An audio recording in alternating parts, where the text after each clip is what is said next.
Economist's 2020 LNG to Power Forum for the Asia Pacific region. If you're joining from outside Asia Pacific, good afternoon, good evening, or good night. When Laurent Fabius brought down the gavel on the Paris Climate Agreement in December 2015, the then French foreign minister who presided over the talks marked the biggest step in climate change negotiations for decades. Only now, 5 years on, are governments really starting to get to grips with organizing the transition that will be required to meet the central goal of the Paris Agreement, which is to keep global temperature rise below 2 degrees centigrade by reaching climate neutrality by 2050. The energy transition will play out in different ways in different regions.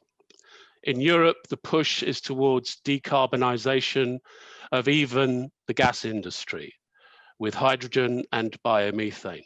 Elsewhere in the world, it's going to be more tricky, and especially in Asia, because of the heavy dependence on coal. In China, in India, even in the JKT economies, Japan, South Korea, Taiwan, complications in some of those countries from nuclear power, it's going to be extremely challenging. The first of our sessions today will look at how the power sector will be decarbonised in Asia to meet climate goals. And I'd like to introduce to you the moderator for this first session, who is Christophe Malet, Senior Vice President for Upstream and Midstream LNG for Hanas. Christophe, the floor is yours. Thank you, Alex. And it's a real pleasure to be kicking off with this session on decarbonization of the power sector to meet climate goals in APAC. Just a brief word to the audience. You have the details of the bio of our panelists. So let us please go straight into the topic.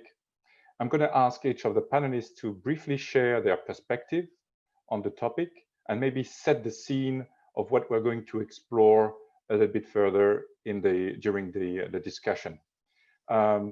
Richard, would you please start? Yes, no problem, Christophe. Thank you. Obviously, very, very interesting year that we have lived through. I would say that in terms of just setting our outlook for decarbonization, one of the key factors we have to take into account is that 2020 has been something of a hotbox environment that we are living in. You know, we are under basic constant change, and we see this again happening in Europe. So I think the mindsets of everybody is highly fraught, worried, concerned about the future and what this means. And I think the question of decarbonization is being asked in this very hot box environment. So I think that some of maybe the more optimistic or let's say very swift radical changes that people would be predicting may not turn out to be so accurate, simply because I think once we come out of COVID-19, praying that we do, I think, you know, a more calm and rational approach will return to people, and this will shape the thinking a little bit more in the future. That said, though, of course, we are on the pathway. We are there, and of course, the pathway, as Alex mentioned in his opening words, is going to look very different for different regions. Europe clearly leading the way towards total decarbonization. Here in Asia, of course, that's going to look very different. And even on a country by country basis, it will look different in Asia. So of course, China will look different to India, the South Korea, Japan will look different to China. And then of course we have the countries, the smaller nations in Southeast Asia that all will have various different paths. So it's going to be a very complex type of path. There is no clear one-way path. I mean, for me, of course, I do believe that gas and particularly LNG will play a major role in that here in the East.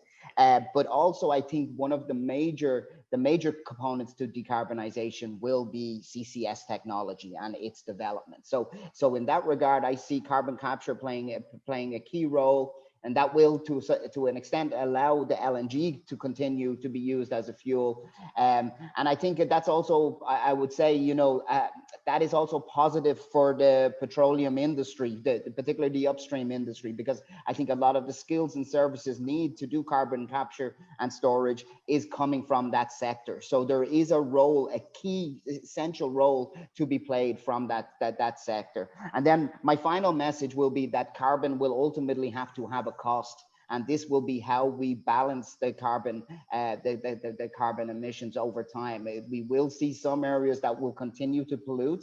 However, you know, the cost of this will then be able to be funding these new technologies in carbon capture and storage. And this is my path, or how I see the path developing to a carbon neutral future. Well, thank you, Richard. Yes, indeed, we're going to explore all of these points, I guess, going back to technologies, some of the projects, some of the pathways we see in the region, also policies, I guess. Miha, would you please go on? Thank you, Christophe. I think when we're looking at sort of 2020, 2021 and beyond, I mean, we can't go past COVID. Of course, I think this is going to inform our discussion today in so many ways, sort of as we go through all the different topics. It's an interesting, I mean, it's an interesting dynamic in which we've seen during COVID-19, some countries have actually doubled down on the energy transition and decarbonization, whereas many others have not, for very understandable reasons. Budgets are extremely constrained, and they will remain constrained even if we have a rapid rebound. I mean, the amount of money and resources devoted to just fighting COVID-19, keeping economies afloat, is going to leave a lot of countries in pretty precarious fiscal positions. We're seeing sort of a fragmentation of politics, radicalization as well. So the role of domestic politics is something that I think I'm going to keep coming back to throughout our discussion today, because it is so important. And I think it's something that can sometimes get lost a little bit when we're just looking at forecasts and numbers and prices and policies and international commitments. That very sort of granular country-specific context, which Richard mentioned as well, is extremely important. So I think no matter what, COVID is going to inform sort of the pace of decarbonization, at least for the next several years. Now, in terms of APAC, I think there is definitely a silver lining here. So according to our sister company, Wood Mackenzie, for example, they see gas demand growth rebounding quite quickly in APAC. So they're forecasting it to grow only in China this year and fall everywhere else, but thereafter to continue growing. And in every post-COVID scenario, from sort of the baseline to the positive, you know, here's a vaccine, everyone quickly recovers, to the more catastrophic one, power demand in APAC also continues to increase. So there is definitely for the region here, it's definitely a silver lining. Nevertheless, I think that sort of the general trend holds true. I mean, climate action has been overshadowed by other economic issues in emerging markets. I'm sure we'll touch upon this later on as well. And in some countries, it simply is not and cannot be a priority at the moment. But that doesn't mean that it shouldn't be a priority as soon as things rebound. And I think domestic politics, again, and particularly sort of awareness and sort of pressure from the bottom up, which, I mean, over the past couple of years, I mean, we've seen that happen, particularly in Europe, as well as to an extent in North America. I think that will play in many markets a very strong role. Well, thank you, Miha. Jean. Yes, so because Chart Industries is an equipment and solutions provider for energy applications, I'm going to come at the conversation from more of the building and the infrastructure and project perspective. Our equipment works with a variety of molecules that's ranging from traditional oil and coal to LNG, CNG, biogas, hydrogen, carbon capture. And it's our view that over the course of time, there will be a hybrid solution to this energy transition and energy destination. So as we look at that, we say what really puts the pressure on which decision in which country is going to go which way, and that's around scale and cost, as Richard alluded to in his comments. And what we're seeing is the lowest upfront capital cost and lowest operating ongoing expenses are where the tradition and the trend is moving to. And let's also not forget, as Alex referenced at the beginning of the conversation, that in particular in the Asia-Pac region, coal is still very prominent. It's prominent from an employment perspective, and it's prominent from new coal facilities continuing to be built. So we're looking at not necessarily LNG versus new renewables, but rather LNG versus coal. And looking at that, how is that unfolding? We're seeing most of the projects in regions that are supported by a government decarbonization target, and that in some cases is related to direct stimulus money in those countries, but in other cases it's also related to an indirect effect, such as a reverse tax that the Indian government put in place on more traditional fuels. So take India as an example. There's definitely a government support for ongoing projects and new types of power sources. And we'll talk through kind of how that plays into infrastructure build. Vietnam, very similar. We have a power challenge, and we also have a national policy that supports the transition to lower emissions and cleaner energy. So if we look at that, the way that infrastructure projects are tending to roll out, and I'd chime in similar to Miha and Richard on, COVID. COVID's been a double-edged sword in all of these regions. Heightened ESG perspective from the population, but also definitely has been a slowdown and ultimate change in terms of how larger infrastructure projects are being rolled out. So what we're seeing in, let's take the case of India, where a smaller scale and more localized infrastructure is being built, and that's really so it can get done faster and on a broader scale. And there's 4 ways that projects are built out. The first is deciding what fuel and where am I going to get that from. And in the case of LNG, you either are going to source it locally or you're going to import it, which in turn means you either need a terminal on site or you're going to have a regas or an import terminal. And then from there, how do I distribute this fuel? So you have infrastructure build outs, virtual pipelines, and we're really seeing a lot of first of a kind type of development in some of these countries that have already been referenced. And then from there, once I'm able to move the fuel, how's it going to be used? Do I need fueling stations? Do I have vehicles? Do I have over-the-road buses? And how does this infrastructure work together is really the problem that's trying to be solved as we look at power choices. And so ultimately, I'll finish my comments really around the hybrid concept, in that we're seeing a lot of discussion around, can we use existing infrastructure that exists and then from there switch fuel types or build upon that. And I don't think that problem's been solved yet. Certainly it goes back to the economic situation and how you're able to take something that's even a more recent coal facility. It's just not economical to switch it to natural gas as an example. But I believe that that's going to be a big part of the future and how this puzzle gets solved. Well, thank you, Jill. I mean, usually we see the infrastructure gap especially in APAC, one of the main, let's say, hurdle towards developing, let's say, LNG supply chains or gas supply chains in the regions, in many of the countries where gas is not available. Now, let's take a step back and tell me, who is setting the decarbonization agenda? Is it from policies, or is it from, where does it start, and who are the stakeholders involved? Who wants to take that one?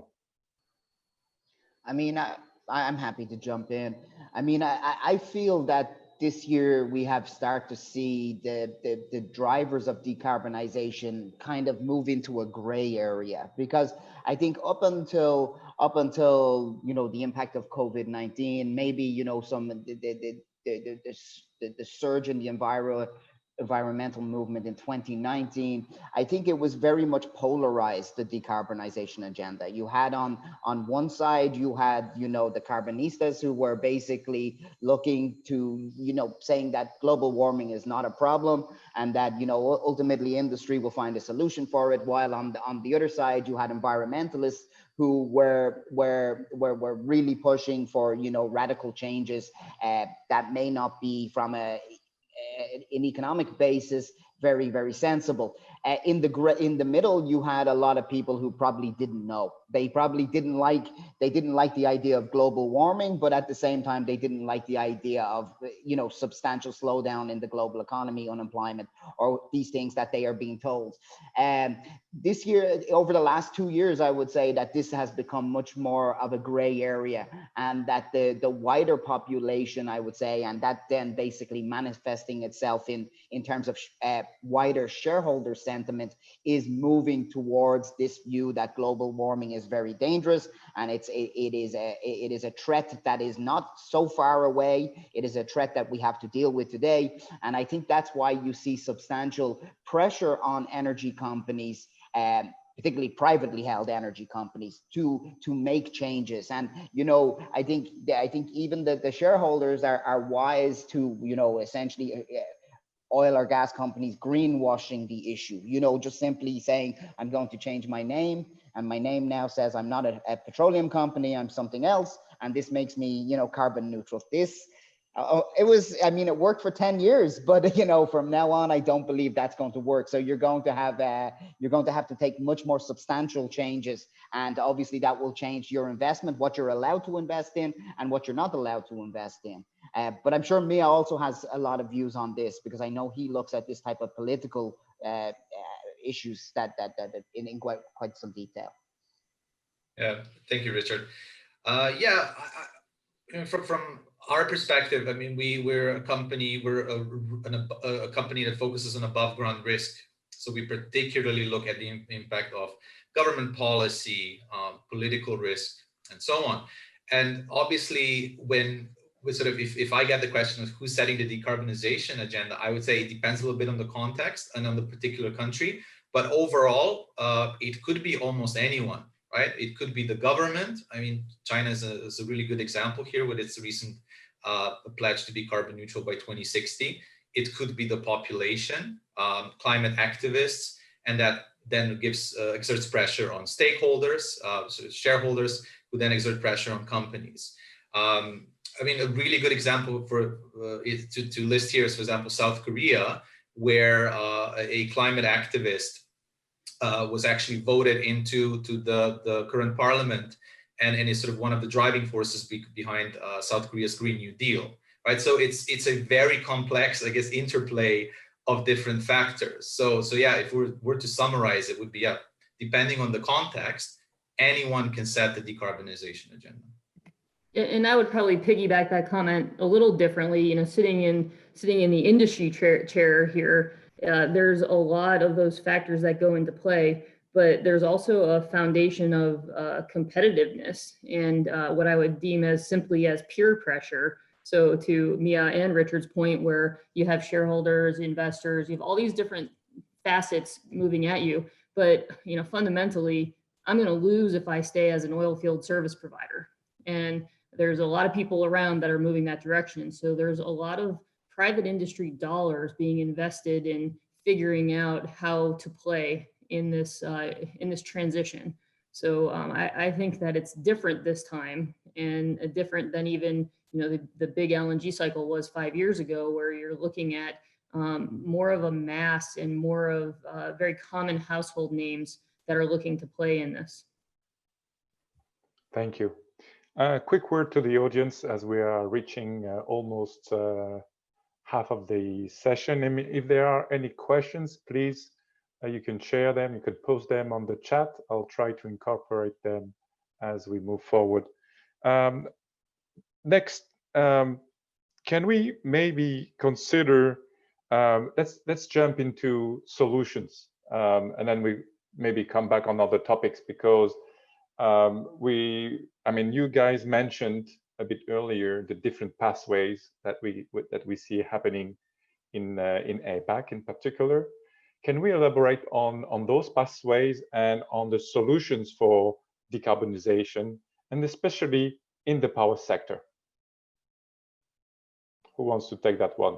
Maybe I can address it from a non-technical perspective, and then I'm sure Jill can address it from a very technical perspective and what are the actual solutions.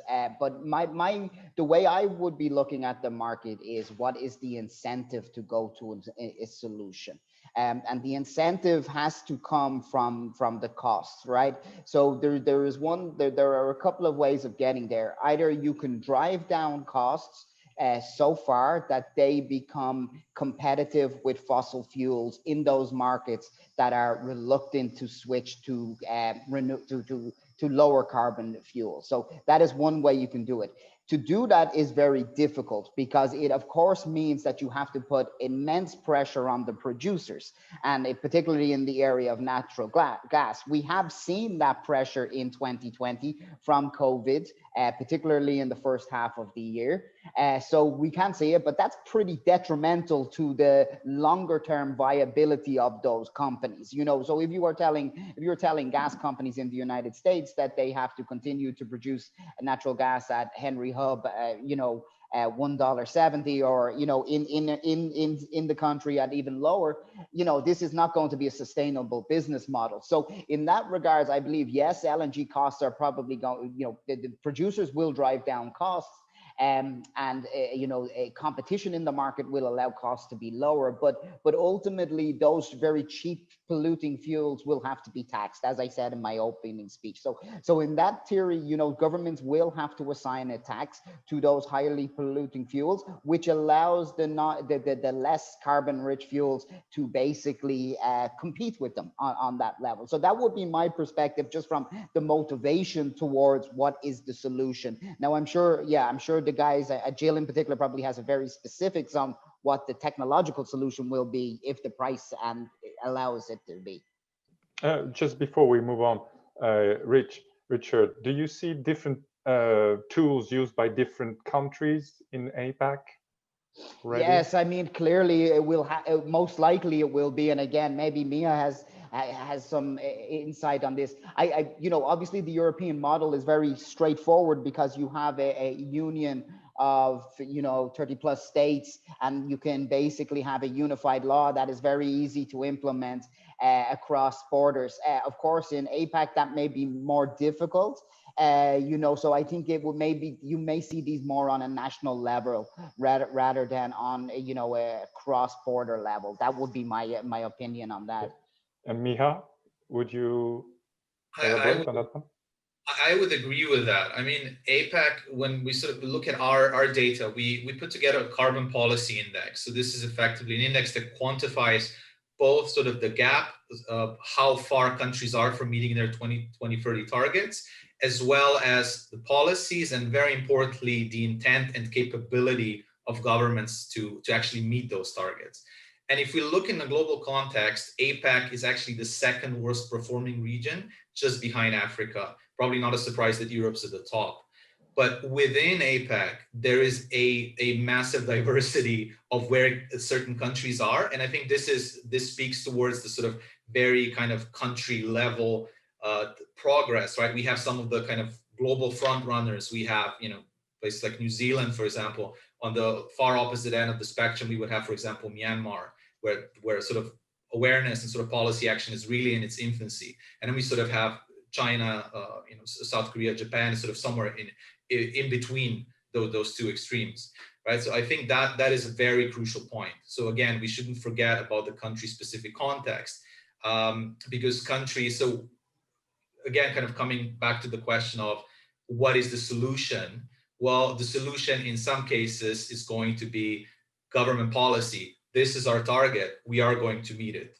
And in some cases, there will be kind of 2 steps forward, 1 step back. I think this is a crucial point to emphasize, is that I think we all agree that we kind of know the direction the train's going, right? I think there is what Richard mentioned earlier, if not maybe a firm consensus. I think that this is spreading, that everyone is aware that this is just a must, either because you want to stay profitable or because you want to save the planet or some other reason. We think it's going there, but it doesn't mean that there won't be kind of roadblocks along the way. And this is very important, right? For example, I mean, South Korea is again an interesting example here, because President Moon is because of heavy levels of pollution, is very much pushing sort of the country to move away from coal. This is a long-standing issue, but the conservative opposition is not. And the conservative opposition has, I would say, non-negligible chance of winning the presidency in 2022, which could lead to certain policy reversals, including on the Green New Deal, for example. So we shouldn't keep sight of that. We think we know what the end point is pretty much, but how we get there is a very complex and very country-specific question. Thank you. Jill, back to the solution, maybe on technology and projects. Different pathways, of course, different countries, different markets. What do you see? Yes, and I think speed and continued evolution is key here. I mean, you can't go a day, probably an hour, without hearing a new solution, a new technology out there, which really, again, drives back to cost. But what we've seen a significant change in the industry itself in terms of how projects are delivered. And take, for example, EPCs. A year ago, you'd have dozens of EPCs that participated in the build of infrastructure, regardless of country location. And now EPCs are essentially becoming defunct or out of the loop on the majority of the build. And a lot of that goes to Miha's comments around the regionalization, but also around speed and continued efficiency as other renewables come into play. And what we're seeing is process technology is very important around the efficiency of delivering the gas, or whatever molecule you're delivering, but also around modularization and collaboration. So bringing a full solution versus having supplier A, supplier B, supplier C. And I'd probably end my commentary without going into a lot of technical detail, just on the fact that it's really difficult to deliver a project in a region like APAC, where each individual country has specific certifications or hasn't yet determined those certifications. And so you can be put in a very differentiated position if you have the patience to go help determine what that can look like. But that's also creates the long pole in the tent to get to deliver the power solution and source away from the traditional coal applications. So I think that over the course of time, certifications will evolve more across the region, and that's another good way for the LNG to power to progress. So at this stage, can we say that gas is the obvious candidate to decarbonize the power sector in APAC? I'll start that answer off. Just based on what we're seeing in terms of activity, quoting activity, and the types of work that's out there, that is the natural next step for sure. And I would say that's even the case. For example, let's take India. We're delivering quite a few projects on LNG related infrastructure, and there's certainly task forces around hydrogen, and that's operating in the background. But there's definitely an overall consensus that, hey, we're pretty mature in terms of the direction we're going around gas.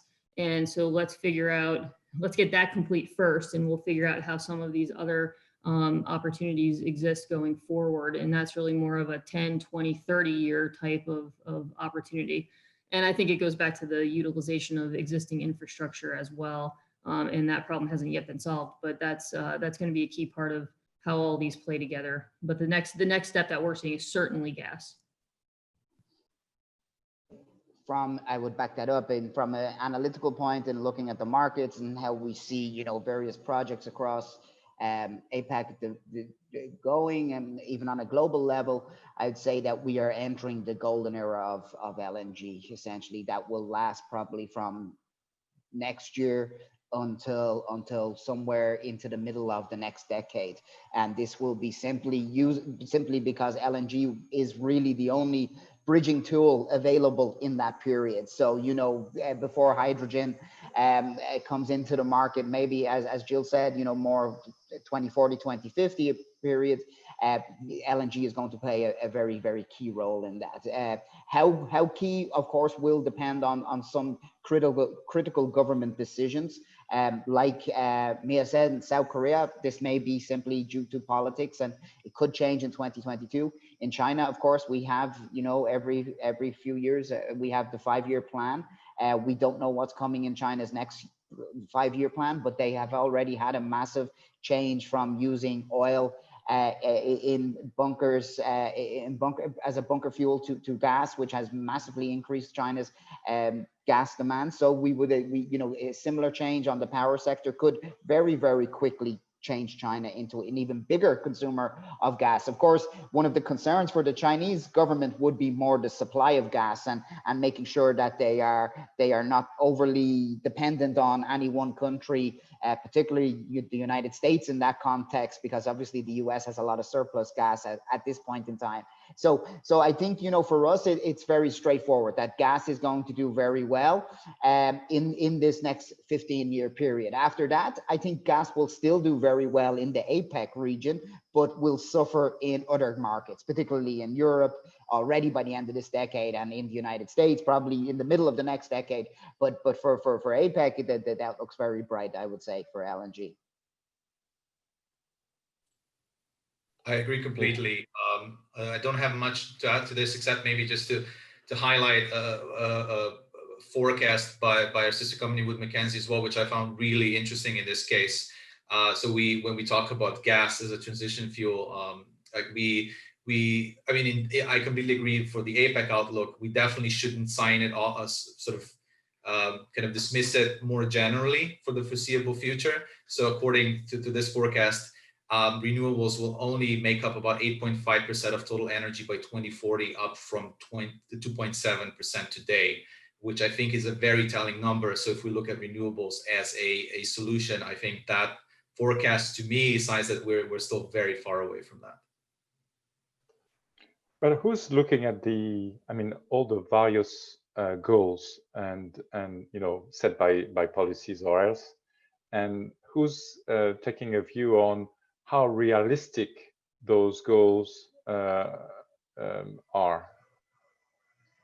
I mean, we are certainly looking at that. I mean, obviously, from an international kind of neutral perspective, the IEA is publishing very good research, long-term research, and trying to direct, trying to give a view on what we are currently doing versus what we need to do. So, the business as usual scenario versus the actual meeting your target scenario.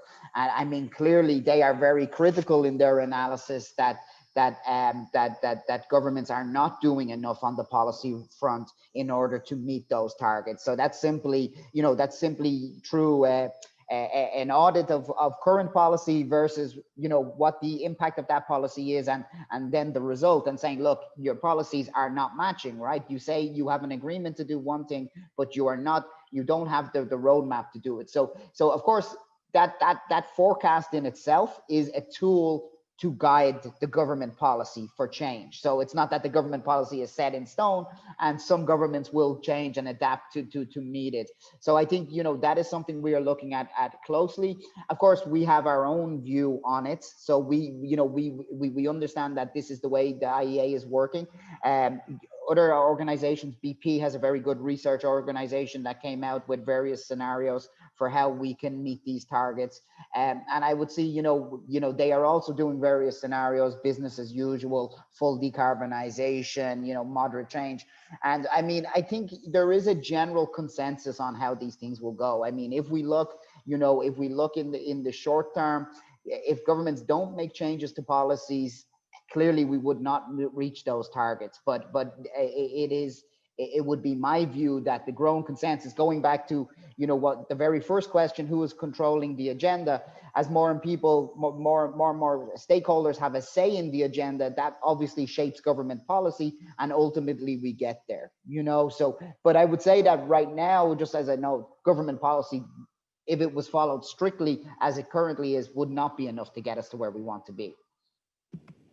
And I think, I think Miha said it best in his opening comments around, politics really do play a part in this right now.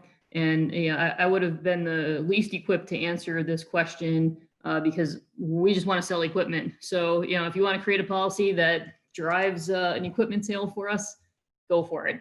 But with that said, what we have seen is these midstream changes, because there's not necessarily a true roadmap out there toward that target. And so, I'll just take a generic example in the States that's, the LNG by rail executive order that gets passed, and then 6 months later or a year later, there's opposition to that, and you could be midstream on a project and have that become a real roadblock in terms of timing. And that's just a generic example. There's multiple ones of these in the region that that we're discussing today. So there's some work to be done there. Yeah. Sorry, Miha. Just to add to that very briefly, I think a lot of countries will have to play serious catch up. But I would agree with Richard's assessment that I think for many countries, I think the ship has almost sailed. It will be extremely difficult to do that. I think one example that we've been looking at quite closely, for example, is the Philippines. They have plans to basically build dozens of new thermal coal power plants, which it goes very much against sort of their pledge to reduce greenhouse gas emissions by 70% by 2030. So these things just don't go together. And obviously, whoever the next president is after Duterte, if their policy, energy policy, climate policy is radically different, they will have a hell of a job to try to make those targets. It's effectively impossible. And this is just one example, but it's not uncommon at all. So I think, yeah, when we're talking about policy, I think it is the implementation part is really the key. I think in our line of work, we always say and this would be controversial for anyone with a legal background listening in, is that it is the easiest thing in the world for a country or a politician to sign a policy pledge or adopt a new piece of legislation or regulations. The proof is in the implementation, in the enforcement. And this is where many countries, especially emerging markets, unfortunately fail the test more often than not. So we have a question here on the role of financing institution in forcing out the switch to lower carbon world. How do you see the roles of these financing institutions versus other stakeholders, as we previously discussed? Yeah, I mean, of course they have a role to play, but their role is limited to countries where they can affect the balance, essentially. In China, this is probably, where we have, massive coal consumption still. This is probably less of a factor than it is in I can't think of it, but anywhere in Europe or wherever. This is much less an issue, because the Chinese government is self-funding. So this is kind of the problem that we have. Yeah. So even if financial institutions are unwilling to finance coal projects, still the biggest users of coal are able to self-finance. So it becomes less of a problem. You know what I mean? So yeah, it will impact coal usage at the margin, but clearly the two big problems for the world in terms of coal are China and India. And yeah, it will be government policy, not financial access to finance, that will stop that. That will be my view. Okay. Listen, we're almost drawing to a close. I want to give you, each of you, a couple of minutes, maybe to wrap up any thoughts you have, any key message you want to leave the audience with, and maybe also share what you see as the biggest hurdles towards achieving this decarbonization agenda for the power sector, especially in APAC. Jill, you want to start? Absolutely. I think that there's a good trajectory in everything that we've talked about today toward gas being a key part of the solution in the coming 10 to 15 years. The hurdles that I see are really around continued technology, continued innovation, so that it remains a competitive power source and doesn't get overshadowed or revert to more traditional fuels. And in conjunction with that, my thought to leave the audience with is really around, how do you think about the world as a combined network versus an individual country or an individual region? And it'll be interesting to see as these various different fuel sources and answers come into play, is there a way to connect them all? And certainly hope that we play a big part in that. Thank you, Jill. Richard? Yeah, I mean, I think I would just go back to what I said. You know, if we think of the outlook, I think my positive message would be that we believe that, you know, carbon capture and storage will be a key role in decarbonizing the planet. And from the petroleum industry perspective, this means that there is clearly a role in this lower carbon world for this industry, and it's essential. You know, in terms of the fuels of the future, yeah, there's a lot of technological development, obviously a lot of options.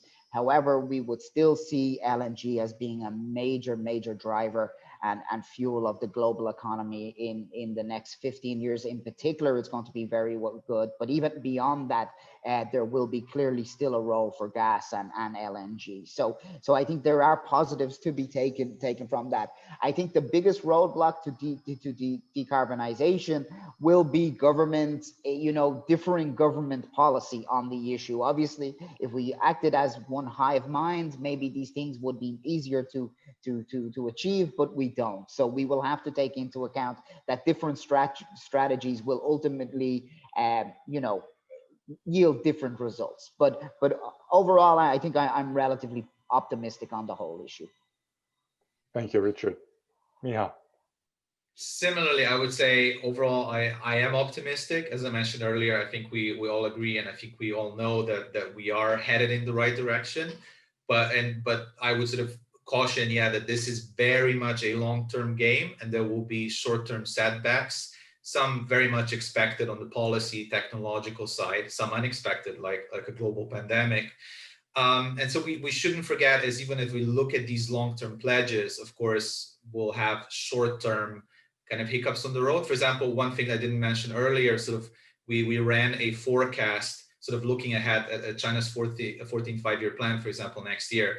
We ran an internal forecast, and we predict only a 14% probability that China will curb coal power expansion in the short term. So these two things we need to keep in mind, right? So we shouldn't lose track of the forest for the trees, but also the other way around, right? So something that is happening short term, well, we still have 40 years until 2060, and that's the goal, and that's what everyone needs to keep an eye on. So I think that can sometimes get a bit lost because we're also focused on what's coming up in the next month or two, what policies we are looking out for, who, you know, which election is coming up. But we do need to keep in mind that this is a very, very long-term game.